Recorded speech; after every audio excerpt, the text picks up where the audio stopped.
seriously. So I won't try to get too close to you this morning. I will tonight. No, seriously, I'll try not to get too close, but I had some of the similar conditions, similar symptoms. Had a chill last night, but took a couple of Tylenol and it was better. What was that old commercial? You take a BC powder and come back strong. Y'all remember that? Or do you have to be 60 and older? Yeah, that was a BC stand back. You remember those? You could just take that and get better. Glad to have Sarah with us and others. In our Bible readings, our private readings, we are in Leviticus 22 through the end of Leviticus. That's the reading from Thursday through last night. Then number 38, 39, 40, and 41, which takes us from those days take us from Leviticus 22 through the end. Leviticus, just the book of the law of the priest. And primarily it shows it takes what to come to God?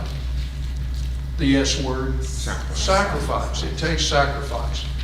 And a number of those various offerings are delineated in those first 7 chapters. 8 through 10, we have the consecration of the priest. 8 and 9, then 10, we have the very first day that the sacrificial duties were engaged. And Nadab and Abihu, blow it, and they die as a result of that. On through about chapter 16, we have the sacrifices. At 17, we have how you were to bleed the animals properly and so on, not eating blood. And then really 18 through the end, it takes holiness to come to God. And we pointed out that about 152 times, either the word holy or holiness or one of its cognates is used. So that's in the section we are. In chapter 22, what's just a phrase or two that would describe what we're reading in 22. Offerings of various beasts. Right. 23. 23 is similar to Exodus 23 in that it gives the set what? Feast. Just think, look at it. Verse 2, middle part, the set feast of the Lord you'll proclaim. And then 6 days you'll work. Then so the law, obviously the law of the Sabbath. These are the set feast in verse 4. The first month on the 14th day of the even is the Passover. Always remember, when it just means the feast, usually it goes back to for what to the Jews was basically January 1 for us. It was the beginning, and it was most important because it was the Passover, followed by the Feast of Unleavened Bread. And then you had 50 days after the Sabbath of Passover week. You counted 7 Sabbaths plus a day, and it was the Feast of Weeks, also known as Pentecost. Good. Then you move on to the 7th month, and we have the Feast of Tabernacles, as you see in the middle part here, verses 22. When you reap the harvest of your land, thou shalt not wholly reap it. 23 rather than 22. 24. Let's go to 24. Speaking to the children of Israel, saying, in the 7th month, on the first day, is a solemn rest. It's a holy convocation. Always remember, convocation just means a convening or an assembly. Don't do any special work. And there were several things that went on in the 7th month. It was known as the Feast of Tabernacle, and also the day of what? Of Atonement. Was so significant. And then there's a little phrase in verse 32 that you might want to highlight if you haven't already. Look at 32. It shall be unto you a Sabbath of solemn rest, and ye shall afflict your souls in the 9th day of the month at even or evening, from even to evening or evening to evening shall ye keep your Sabbath. That is a great little verse to indicate when the Jewish day began and ended. It actually began not at 12 midnight, but it began at the going down of the sun one day and ended at the what? Going down of the sun the next day. That was a Jewish day. Remember in Genesis 1, Moses wrote, and the evening and the morning were day 1, day 2, day 3. Evening comes before the morning. in the Jewish day. And so you can keep that kind of, put that on the back burner when necessary. The 15th day is mentioned down in verse 39, 40, 41. All right, and then 24, various punishment for sins, but primarily the punishment for blasphemy, what the Jews used against Jesus. In chapter 25, the land would have a what that they could enjoy? A rest, a sabbatical. Remember, the word Sabbath just means what? Rest, that's right. In chapter 26, this is similar to what we have in Deuteronomy. You have blessings if you do what? Obey. And it's notice in 26:3, if you walk in my statutes and keep my commandments and do them, then I'll give you rains, threshing, all that. But look at verse 14, that three-letter word that starts the paragraph is so significant. What is it? But. If you will not hearken, and all of these consequences will come. Could that have lent itself to the idea among the Jews that if you are doing right, all things good will happen to you? Yes, indeed. You'll probably be prosperous, you'll be in health, all these good things. And then even by the time of Job, that wasn't always the case, and wasn't with them. In the 27th chapter, laws concerning what are identified? Various what? Vows, promises, and you didn't have to take a vow, but if you did, you had to keep it. And there were different things that went along with it. All right, comment or question? It is so fascinating to me when, and I didn't start out studying the Bible this way, but when you see the bigger pictures of books of the Bible, Genesis, the book of origination of the universe, and then the whole scheme of redemption as seen predicted through Abraham's family. Exodus, the need to exit slavery. Leviticus, it takes sacrifice. Numbers, they're going to be ordered or arranged. And so much of Numbers is given over to the arrangement. Then Deuteronomy, they're ready to do what? Enter the promised land. And so there's these warnings that Moses gives, and you almost see a picture of the Christian life. You need to we see the origin of salvation and how it's with God and what God has done. Then we see the need to get out of sin, and in order to do that, we've got to have a sacrifice, and we've got to maintain holiness, Leviticus.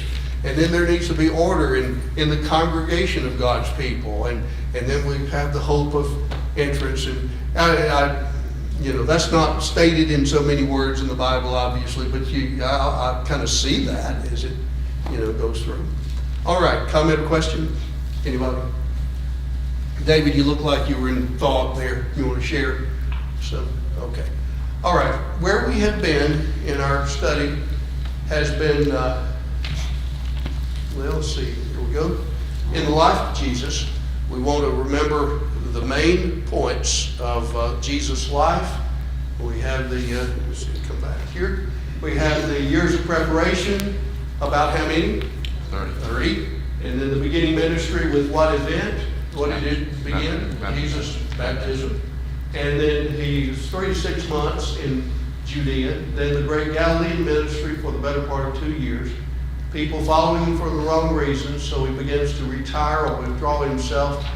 And there were about 4 specific withdrawals from the crowds and spending more time with the disciples. Then in Luke 9:51, he set his face toward Jerusalem. We have the closing ministry. And primarily, though we've been emphasizing Matthew and Mark's account and Luke, in Matthew 20, just recently, Matthew 20, Mark 10, and Luke 18, these are the passages that primarily deal with the section that we're talking about now. Jesus earlier was up here between Samaria and Galilee, but he crossed the river and was coming south when all of this was going on that we've been talking about. Now, in just a little bit, we're on the cusp of passing over the Jordan River and coming over toward Jericho, where he will heal a couple of people. One is named Bartimaeus. He'll go into Jericho and have the interview with the wee little man, Zacchaeus. And then we'll come down to Jerusalem, and he'll come into Bethany likely on a Friday, and we'll have the last week. And so we're right there. We're almost there. But we have a lot of things that we're talking about. He again foretells that this is where we are now. Back here, Matthew 19:16 is when a rich young ruler came to him and asked him the greatest question ever propounded. That is, what good thing must I do to inherit eternal life?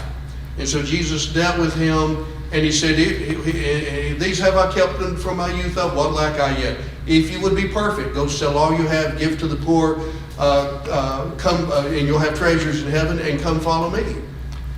And he went away, what? Sorrowful, because he had great possessions. And so then Jesus has this interaction among the 12. How hard it is for a rich man to go to heaven. Mark's account says those that trust in riches.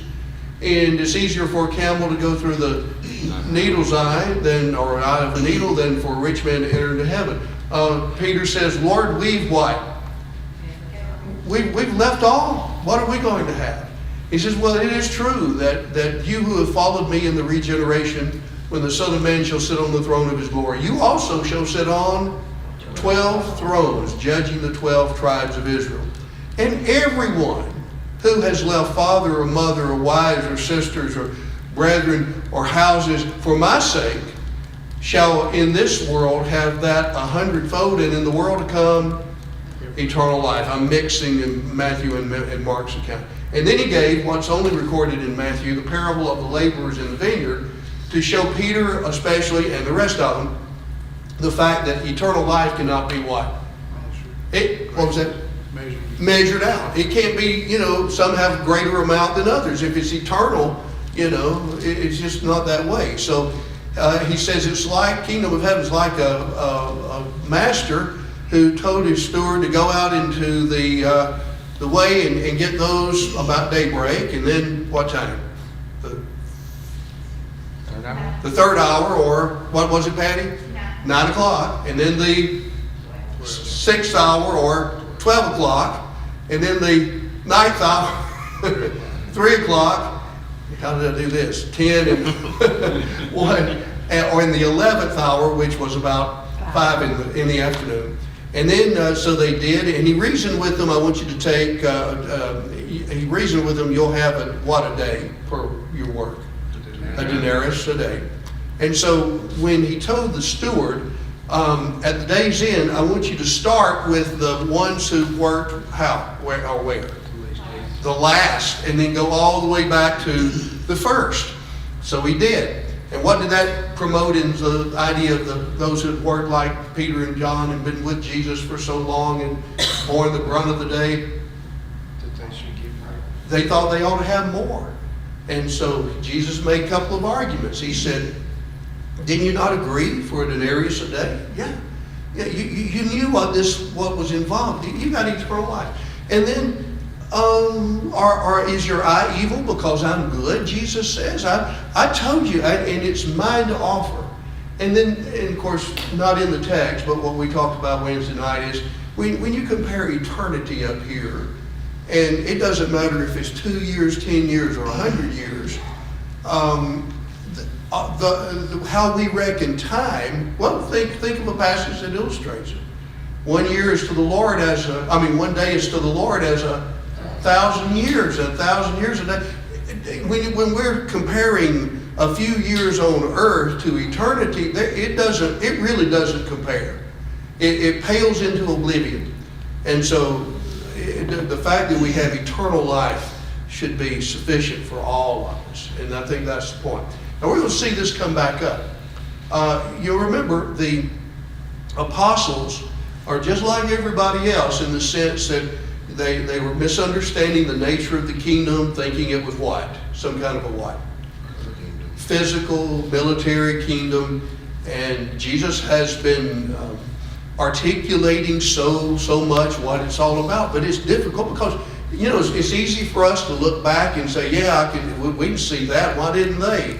Well, we have something to compare it to. We see what the spiritual nature of it is. Did they have anything to compare it to? Really? Did they? No. And so all of this was new information, new news for these fellows. And so all they could do, well, he's talking about a kingdom.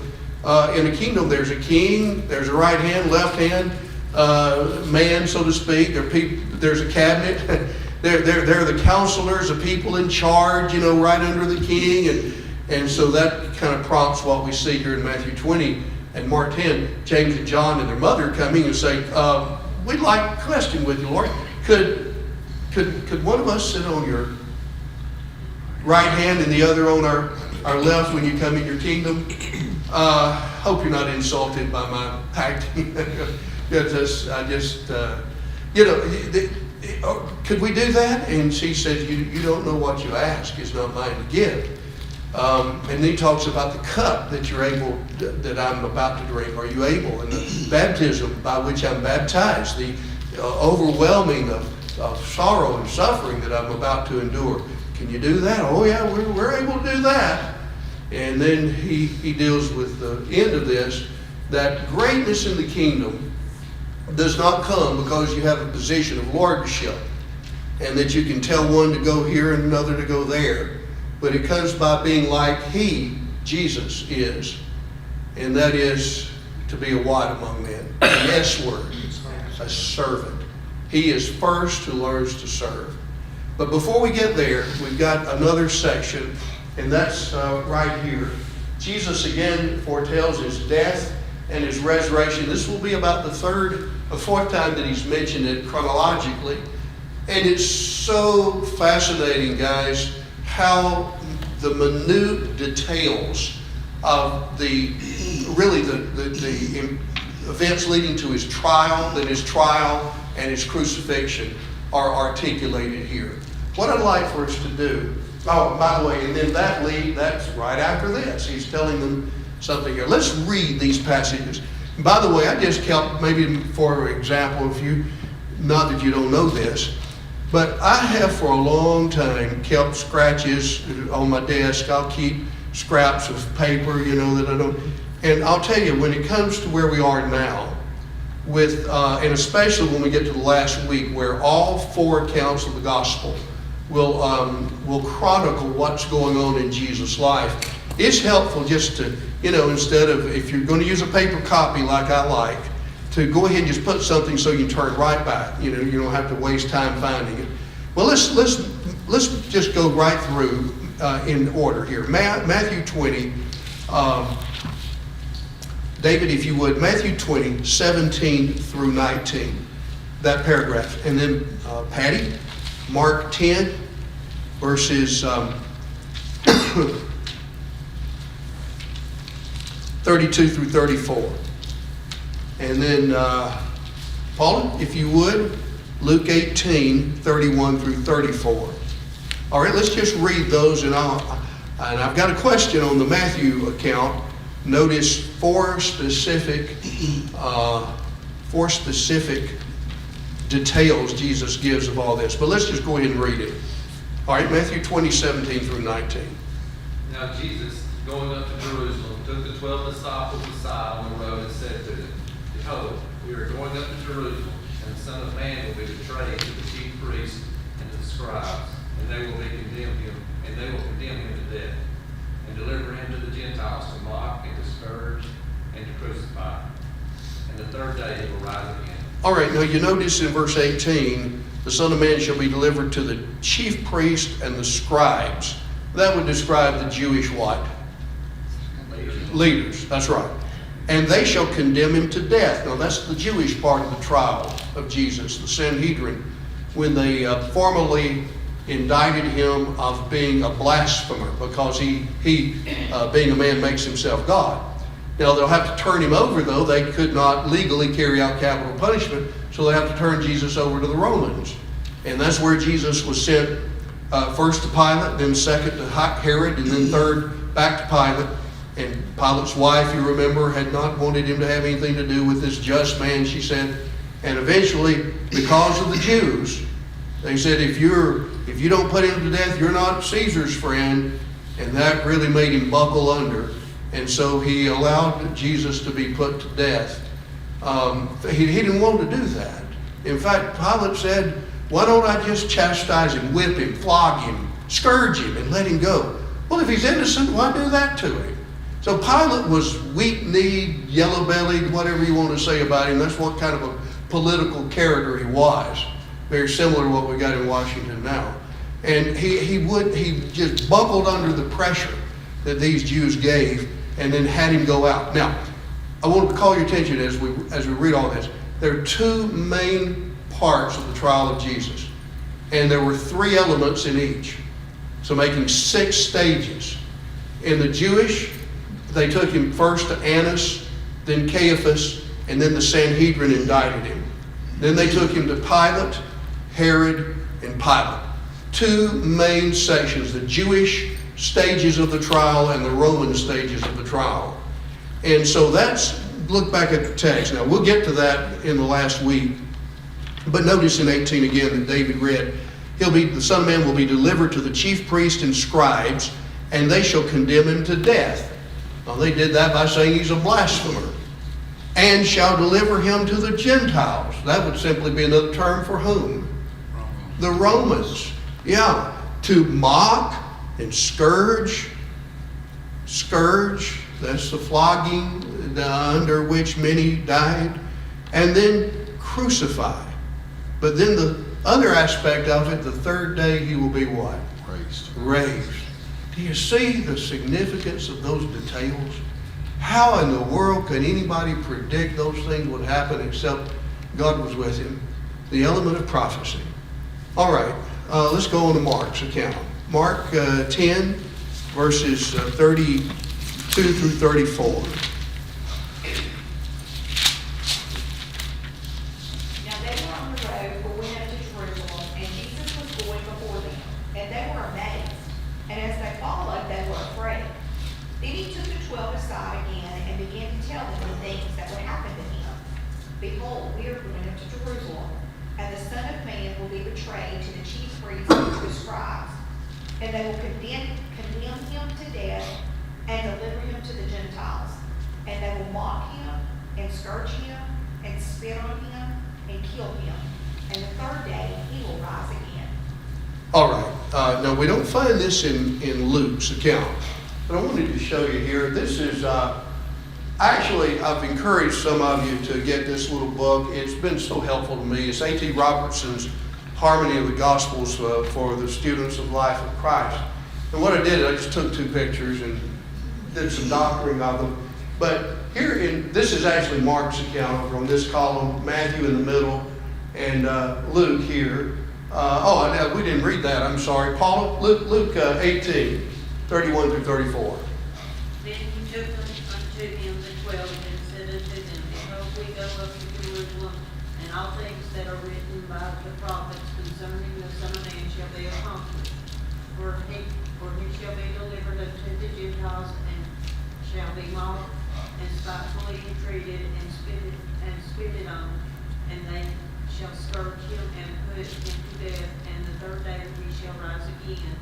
And they understood none of these things, and this saying was hid from them, neither knew they the things which were spoken. Yeah, I take it that these things were hid, not in some miraculous way, but they just were completely overwhelmed with what he was saying. It's like, this is not good. It's like someone told me, when a loved one has been diagnosed with some terminal disease, and they may only have a week or so to live, and nothing was there to prepare them. And it's just like you're taking it, and it's just like you're falling backwards. What was when my mom called about my dad having a heart attack, and he had just helped us that morning load some firewood onto a pickup truck we had, and it's just like, no, Dad was just helping us a few hours ago. We'd driven back to Athens, and of course he was down in Alabaster. And it's just like, no, that how can that be? It's almost like your body and your mind recoil from that news. That can't be. And I take it to be even more of a sense with Jesus, I'm going to have to be spit on and mocked and condemned by the Jews. I'll be turned over to the Gentiles. They'll do some of the same stuff at me, and they're going to crucify me. But then the third day, I'll be raised from the dead. It's just like, what in the world are you talking about? Now, we have the wonderful purview of seeing the whole thing from Genesis 3:15 on to Revelation. They didn't. And so we can say, yeah, I see that. And it almost sounds too simple. But if we lived there, I think we would have basically the same idea they have. Again, in Matthew, the chief priests, the scribes, and they'll condemn him to death. That's the Jews. Shall deliver him to the Gentiles. That's the Romans, to mock and scourge and to crucify. But then the third element of it, he'll be raised from the dead. Same thing in Mark's account. He'll be delivered to the chief priests and scribes, condemn him, deliver him to the Gentiles. They'll mock him, and then spit, as is mentioned here, that it's not in Matthew. They'll spit on him and scourge him and kill him. And then Luke's account does not, who are conspicuous by their absence in Luke's account? Religious leaders. The religious leaders, right, David? He shall be delivered up unto the Gentiles. Somehow he'll be delivered up to the Gentiles and mocked and shamefully entreated, spit upon, scourged, and then killed, the third day raised up. And then the passage we just commented on, they understood none of those things, and this saying was hid from them, and they perceived not the things that were said. Oftentimes, we made this point before, oftentimes God is said to do things that he does by means. And the means here, I take it, were the trauma that would go about their thinking about how in the world is this going to happen to our loved one, our master, our king. How can that be? I had some questions on here. Number 1 on page 52. I mentioned in the number 1 here, this is one of the most remarkable predictions or prophecies in the Bible. The fact that Jesus predicted minute details concerning his death and resurrection, and they later came to pass in exactly the same manner, proves his claims to deity. Notice each of these accounts. From Matthew's account, there are 4 distinct predictions. State what they are. All right, he'd be what, first of all? Delivered to the chief priests and scribes. Second element of that, they would condemn him to death. The third, delivered to Gentiles, and I've got kind of under that all the deliverance to the Gentiles would include the mockery, the scourging, and the crucifixion. Then the fourth major thing, he'll what? He'll rise from the dead, right? When people heard Jesus speak these words and believers saw them come to pass, what should that have created in them? Great faith, right, Brother Farron? Great faith. What should have created at the end of the first century when early Christians read Matthew's gospel about the event? Anything different? Same thing, great faith. What about when we read it now? Same thing. I had a note to myself that we stand in relation to Jesus as those who only heard the apostles' testimony. You think that's right? We stand in relation to Jesus as those who did not see him, but only heard the testimony of the apostles. You know, there is in a court of law, or in courts of law, what's called a deposition. Everybody knows what deposition is. An attorney and a court reporter can go to the ends of the earth and take a person who was witness to some crime committed and depose them. They can ask questions. And then the court stenographer will record all of that. I guess they've got electronic devices now, but used to would record it by shorthand. Every word that is stated in the deposition. They can ask questions about his whereabouts and the time and all of that. And then they can bring the deposition back to a court of law. And then the attorneys can read it in the presence of the hearers. And then the answers that he gave under deposition, under oath, far away, mean the same thing in a court of law that it would if you'd been bodily present. And in a sense, that's what we've got in the New Testament.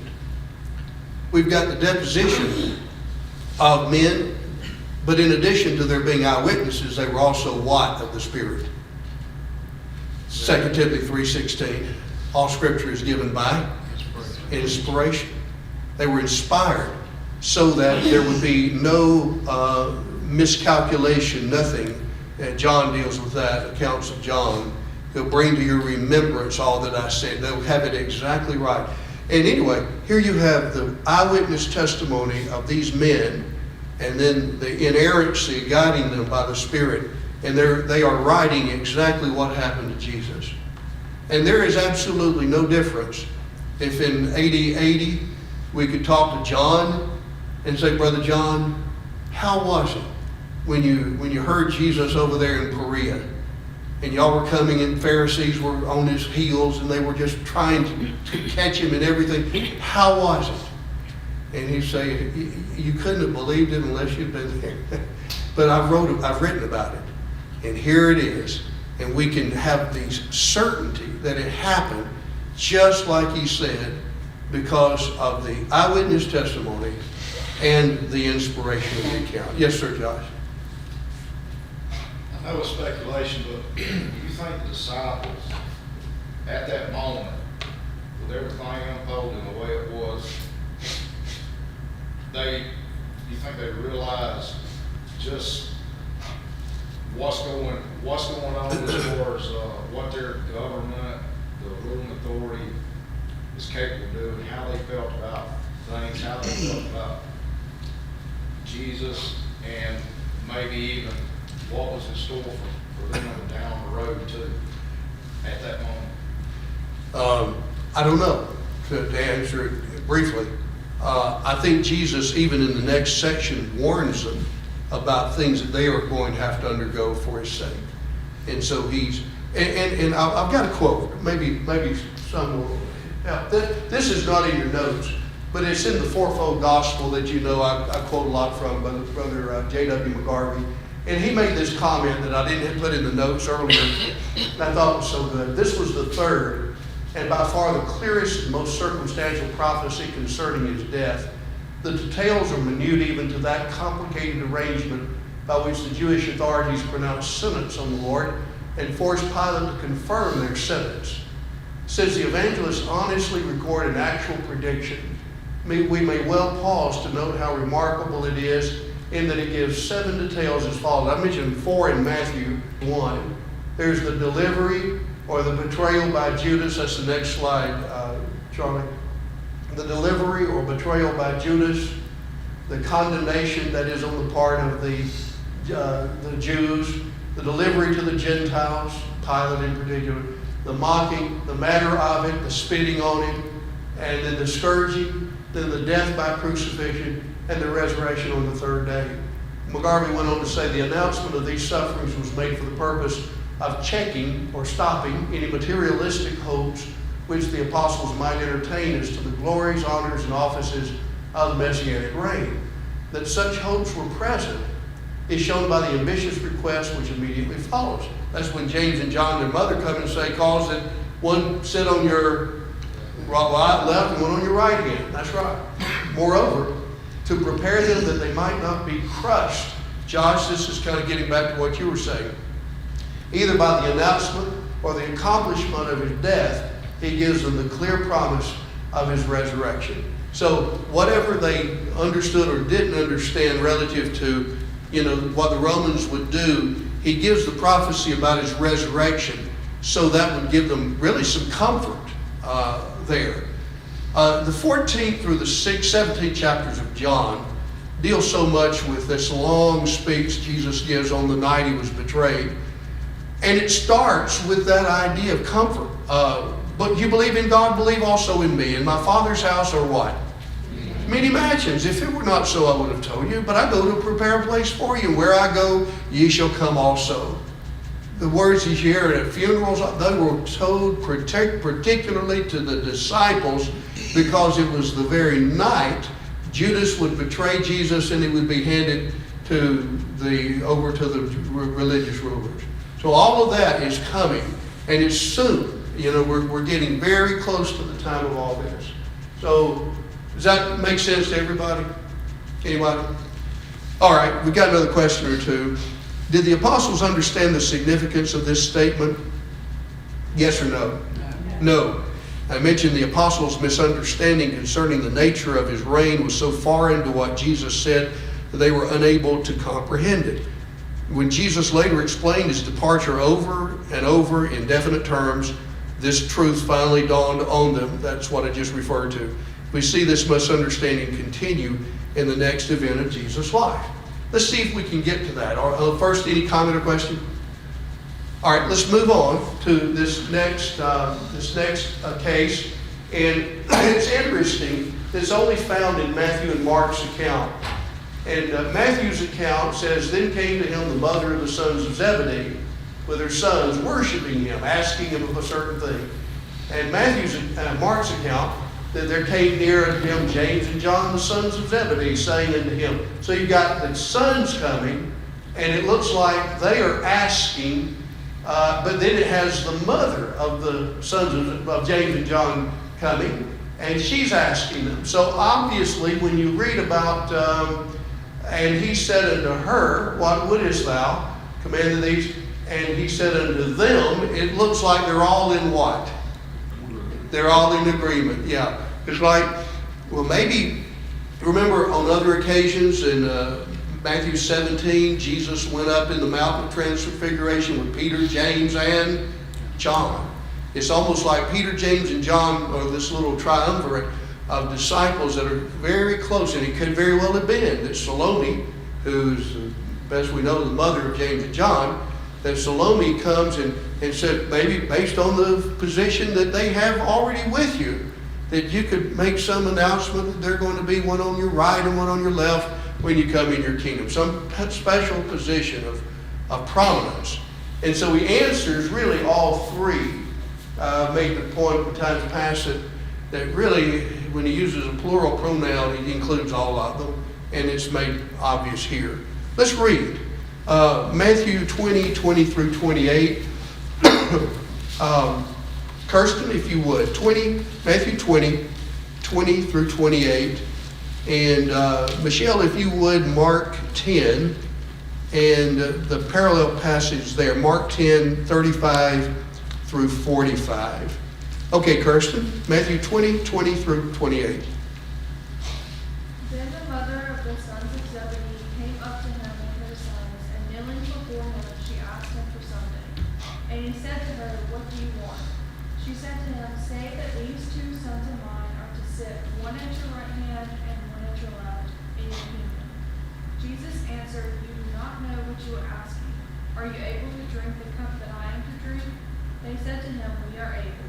He said to them, "You will drink my cup, but to sit at my right hand and at my left is not mine to grant, but it is for those for whom it has been prepared by my Father." And when the 10 heard it, they were indignant at the two brothers. But Jesus called them to him and said, "You know that the rulers of the Gentiles lord it over them, and their great ones exercise authority over them. It shall not be so among you, but whoever would be great among you must be your servant, and whoever would be first among you must be your slave, even as the Son of Man came not to be served, but to serve, and to give his life as a ransom for many." All right, so thank you, Kirsten. So he deals with their request down through about verse 24. And it seems like that the other 10 of the 12 apostles were somewhat along the same line. We want our place too. And, well, how is it that one of them will be Peter, James, and John, John, I'm sorry, not Peter, but James and John's going to be on your right. What about us? Same idea, we want prominence. And so then he deals with that. And he says, the Gentiles, people of the world, look at people who have power and authority and who are considered the renowned. You go on, it's my displeasure to have to go on Yahoo News to get to my email, and it's just radical left stuff. But anyway, you think what radical, anti-godly, ungodly people think are the people who are great? You think about who they think are great? It's the lascivious and completely ungodly entertainers of our lives, and the positions of power, people that get away with all that kind of stuff. That's greatness to them. And Jesus says the one who is great is the one who learns how to do what? Serve. And when you do, you're actually being like who? Jesus says, me. Even as the Son of Man came not to be served, but to serve or to minister and to give his life a ransom for many. All right, Michelle, let's read Mark's account. Mark 10, 35 through 45. Not going to find too much different in here. Mark 10, 35 through 45. Then James and John, the sons of Zebedee, came to him saying, Teacher, we want you to do for us whatever we ask. And he said to them, What do you want me to do for you? They said to him, Grant us that we may sit on your right hand and the other on your left in your glory. But Jesus said to them, You do not know what you ask. You are able to drink the cup that I drink, and be baptized with the baptism that I am baptized with. They said to him, We are able. So Jesus said to them, You will indeed drink the cup that I drink, and with the baptism I am baptized with, you will be baptized. But to sit on my right hand and on my left hand is not mine to give, but it is for those for whom it is prepared. And when the 10 heard of it, they began to be greatly displeased with James and John. But Jesus called them to himself and said to them, You know that those who are considered rulers over the Gentiles lord it over them, and their great ones exercise authority over them. Yet it shall not be so among you, but whoever desires to become great among you shall be your servant. And whoever of you desires to be first shall be slave of all. For even the Son of Man did not come to be served, but to serve, and to give his life a ransom for many. All right, thank you, Michelle. Our time has run out, and we have some questions. I did make several applications on this that I think hopefully can answer some difficulties that some brethren have about this passage. I've heard some say, well, you know, elders can only rule by example and no ruling, and they use this passage to try to justify that. But that's, even elders have a rule. Hebrews 13, verse 75. Nonetheless, we'll get into that later. Serving. Sometimes people think that the only way we serve the Lord is if we lead in some capacity. And that's not it at all. A person who can be a man who might not be adapted at leading in some way can serve in so many wonderful ways. So can a woman. And she can serve in the God-appointed spheres of activity that she's can devote herself to. And it's just so opposite, guys. I made a note, and I'll tell you this and we'll stop. I don't think there is any greater statement the Lord made in his whole ministry that shows the difference in thinking of what kingdom citizens should be and what the world thinks those who are great, I'm somebody if I'm president of a bank, or if I'm a congressman, or if I'm a senator, and especially if I'm a woman. I've come over and Jesus says what constitutes greatness is your what? Your service. Your service. And so it just completely obliterates the idea of pride and arrogance and me first to how can I help you? How can I help this organization? It could be a local church, could be a team, could be a school, whatever it is. What can I do to help? Not I'm campaigning to be number one. I'm president. Either I'm president or I'm going to take my marbles and go home. Not that. But how can I make the whole thing better? I'll tell you this and then I'll stop. I think I've told you this before, but in the 20s, 30s, and 40s, when Brother N.B. Hardeman, who was he was considered by many people the prince of preachers during that day, his eloquence, his scholarship. And there was a bunch of churches that wanted to go together and try to have some kind of a mass meeting in Nashville. And they were going together, and they didn't know who actually to preach. And some of them wanted Brother C.M. Charles Mitchell Pullius to preach. He had had a tremendous influence in this area as well as up in Nashville.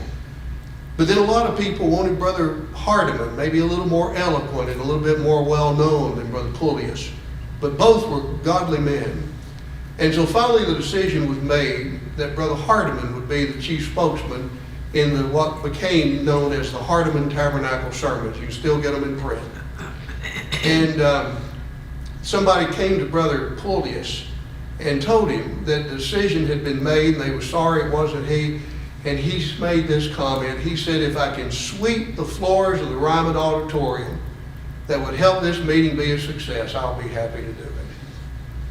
You talk about, there's no pride there. There's no, if I can do this to help the cause, I'll do it. That's one other quick thing. It's hard to keep from tearing up almost. When we were in Richmond, Virginia, Brother John Nosker was old enough to be my granddaddy. He had risen after the Second World War as a teller in the Federal Reserve branch there in Richmond. And he had just risen till he was vice president of the Federal Reserve Bank in Richmond, Virginia. He could have had anybody do whatever he wanted to in the church building or anywhere else. I come in the building one time and there's Brother Nosker and Sister Nosker on their hands and knees in the bathroom scrubbing the floor. There they are, both of them. And the point I'm making is, there was nothing too small or too great for them to do. And he was a wonderful man in so many ways, and I'm thankful to have had our paths crossed. But to me, those are such great examples of you've got this access, but you're humbling yourself. And whatever I can do to help another person, that's service. And a woman does it so much more than those of us who lead publicly. When she has a bunch of little ones to get ready on Saturday night and Sunday morning, and they're crying, and one's thrown up, and yet she brings them all to services. I think, man, my job's so easy. I can sit in the study nobody bothers me. I just kind of think about what I'm going to say, and then here's somebody who's doing. You talk about who's the servant, who's great in the kingdom. You don't have to worry about that. Okay, comment or question? Hope that's been helpful. We'll be dismissed.